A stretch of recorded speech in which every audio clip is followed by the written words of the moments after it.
যুক্তরাষ্ট্রের নামী শিক্ষা প্রতিষ্ঠান এমআইটির স্নাতক অনুষ্ঠানে অংশ নিতে পারলেন না ভারতীয় বংশোদ্ভূত ছাত্রী মেঘা ভেমুরি। কারণ তিনি গাজার পক্ষে কথা বলেছেন আর বিপরীতে সমালোচনা করেছেন ইসরায়েল ও এমআইটির ভূমিকার। ফিলিস্তিনিদের উপর হামলার প্রতিবাদ করেছিলেন জনসমক্ষে, আর তাতেই চটেছে বিশ্ববিদ্যালয় কর্তৃপক্ষ। মেঘা ভেমুরি এমআইটির স্নাতক শ্রেণীর সভাপতি। চলতি বছর গ্রাজুয়েশন সেরিমনির মার্শাল অর্থাৎ প্রধান প্রতিনিধির দায়িত্ব ছিল তার কাঁধে, কিন্তু অনুষ্ঠান শুরু হবার আগেই এক ঘোষণায় জানিয়ে দেয়া হয় মেঘার বিশ্ববিদ্যালয় ক্যাম্পাসে প্রবেশ নিষিদ্ধ। এমনকি তার পরিবারও সেই দিনটিতে ক্যাম্পাসে থাকতে পারবেন না। এমআইটির উপাচার্য মেলিয়া নোবেলস বলেন, মেঘা পরিকল্পিতভাবে অনুষ্ঠান আয়োজকদের বিভ্রান্ত করেছেন এবং মঞ্চে প্রতিবাদ চালিয়ে গেছেন। এমন কাজ বিশ্ববিদ্যালয়ের নিয়ম, সময় এবং পরিবেশের পরিপন্থী বলেই দাবি প্রশাসনের।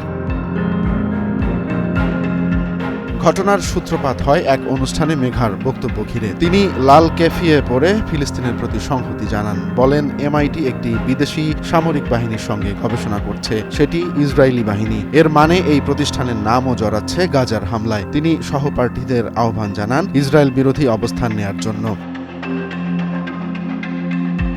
মেঘা বলেন, গাজায় যা হচ্ছে সেটি কোনো সংঘাত নয়, এটি একটি গণহত্যা। আর দুঃখজনক হলেও সত্য, এমআইটি সেই হত্যাকাণ্ডের সহায়তাকারী। তবে তার মতে বিশ্ববিদ্যালয়ের উচিত ইসরায়েলি বাহিনীর সঙ্গে সম্পর্ক ছিন্ন করা। মেঘা জানান, এর আগেই এমআইটি ছাত্র ইউনিয়ন একটি প্রস্তাবে ইসরায়েলের সঙ্গে সব ধরনের সম্পর্ক ছিন্ন করার আহ্বান জানায়। তারা গাজায় যুদ্ধবিরতির পক্ষে অবস্থান নেয়, কিন্তু প্রশাসনের সিদ্ধান্তে স্পষ্ট এই প্রস্তাব কোনো গুরুত্ব পায়নি।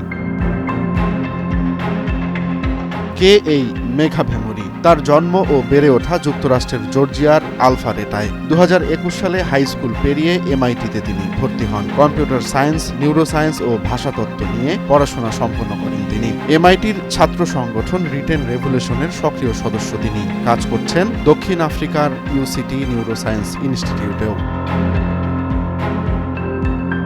বিশ্ববিদ্যালয় বলছে, মত প্রকাশের স্বাধীনতা মানে এই নয় যে যে কেউ যে কোনো স্থানে তা প্রকাশ করবে। কিন্তু প্রশ্ন উঠেছে, তাহলে প্রতিবাদ জানানো যাবে কখন? আর বিশ্ববিদ্যালয় কি কেবল শক্তিশালী রাষ্ট্রের পক্ষে অবস্থান নেবে? মেঘা ভেমুরি নিষিদ্ধ হলেও তার কণ্ঠ থেমে যায়নি, বরং তার প্রতিবাদ সামাজিক যোগাযোগ মাধ্যমে আরও ছড়িয়ে পড়েছে। ফিলিস্তিনের পক্ষে কথা বলায় যদি একজন মেধাবী ছাত্রীকে স্নাতক অনুষ্ঠানে ঢুকতে না দেয়া হয়, তাহলে সেই প্রশ্নটা থেকেই যায়, বিশ্ববিদ্যালয় কি কেবল জ্ঞান অর্জনের জায়গা, নাকি ক্ষমতার কাছে মাথা নত করার মঞ্চ?